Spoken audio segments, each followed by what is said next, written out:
What? No. Hi, how are you? How you feeling, tied down to a stinking chair? Oh yeah, I can feel the love. I liked this film as a kid. It wasn't too bad. I remember enjoying it. The nostalgia critic you are not. It doesn't seem so bad. They're saying the animation's nice. I don't see why you hate this film so much. When they flash back to last Christmas, because apparently the entire story told through exposition didn't sit well with a test audience. Bella's sitting for Christmas and... Okay, I watched. Yeah, Paige O'Hara needs singing lessons. Yeah, but what's wrong with her? No, she isn't. Hey, I laughed a few times during this movie. You can't be the judge of what's humorous or not. Who cares? Maybe they're different, but they're trying to do something different in this film. They aren't trying to be the same characters.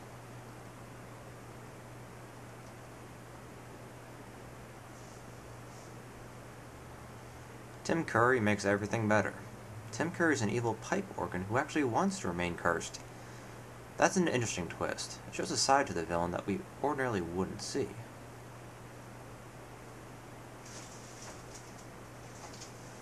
Fife is sent off to sabotage Belle and Beast's relationship by making them mess up in ice skating?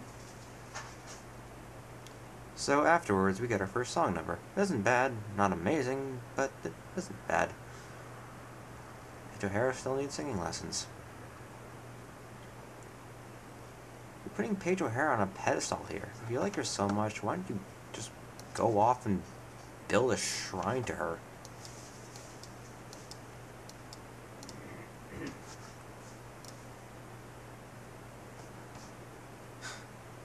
This isn't so bad, actually. Just a bit. Specifically, everything Tim Curry says is sexy. Well, you don't? Alright, aside from Mark Hamill, who can possibly top Tim Curry playing villains? Who? He's bad, but he's no Tim Curry.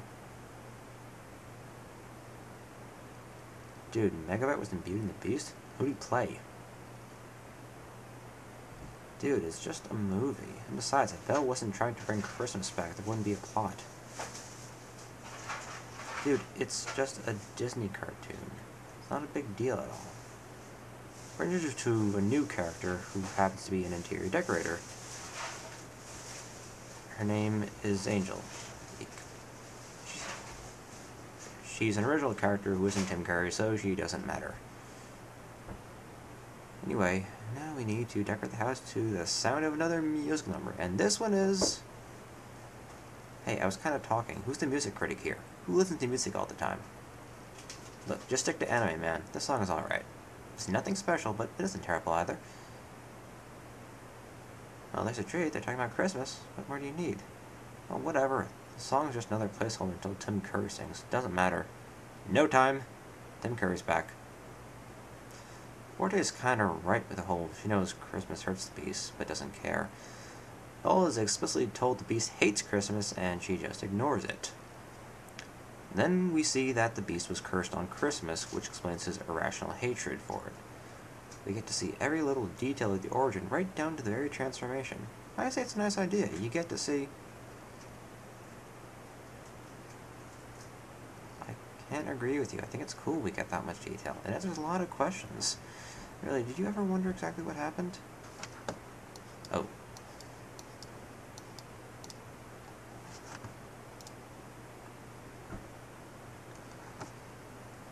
He's right, let's get back to business.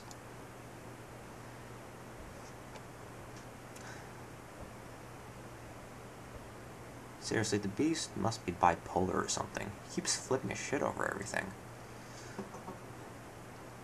So now Belle decides she's going to have Christmas anyway, and that's fun. I mean, I'd want to have Christmas too, even if someone was trying to keep me down and keep me from having fun.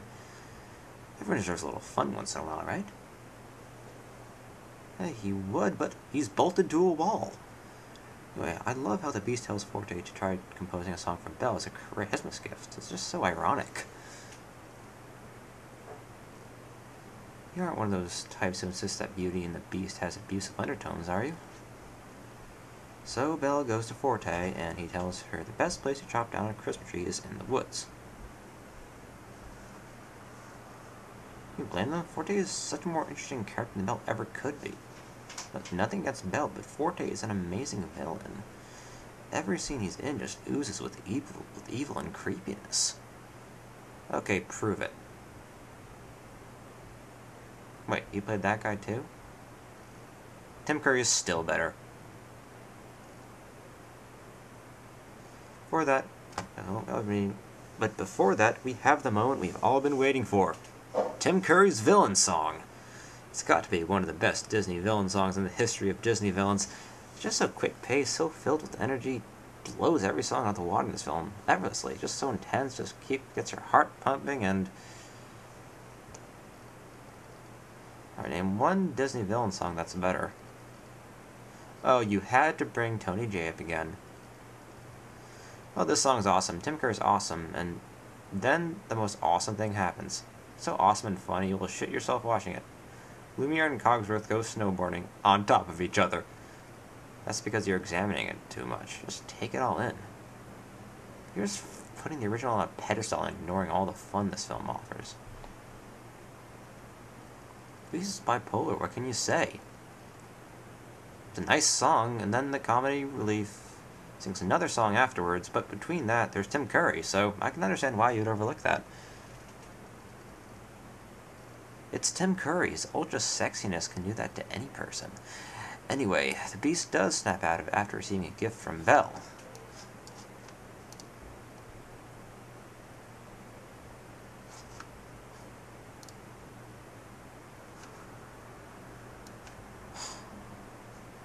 All you're doing is complaining. Jeez. Okay, this is starting to get a little draining. Can we take a break? You are relentless. Anyway, the Beast comes to his senses and takes Belle out of the dungeon. What? No, it isn't. But it's such an epic finale, and then it ends with... What? Name one Disney villain with a better... Had to have the last laugh, didn't you? Anyway, we return to the present and see Belle and the what is that thing? Beast was so badass looking, that looks weird. So, Beast and Belle exchange Christmas gifts, and the Beast gives Belle a rose. Just go with it. Truthfully, it isn't that bad of a film. Sure, it wasn't as good as the original, but at least it had a great villain. No, the best Disney villain in any Disney film ever, Forte. Name one better. You just don't have taste.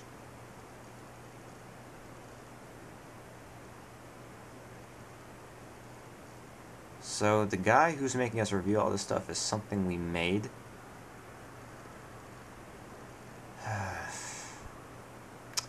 Actually, I do. Installing a virus. Alright, time for this little trick. I call it the erection cocktail. It alters its command modules. It can no longer fire on command, but only when overloaded with sexualized imagery. So in other words, it's an erection cannon. You get bored sometimes. Alright, time for a bombshell. Alright, maybe this'll work. Worth a shot. Wait, I know what to do. Sayonara, fuckface. Sayonara, fuckface. Well, always like to be a help. Don't ask, don't tell. And Brainchild 42?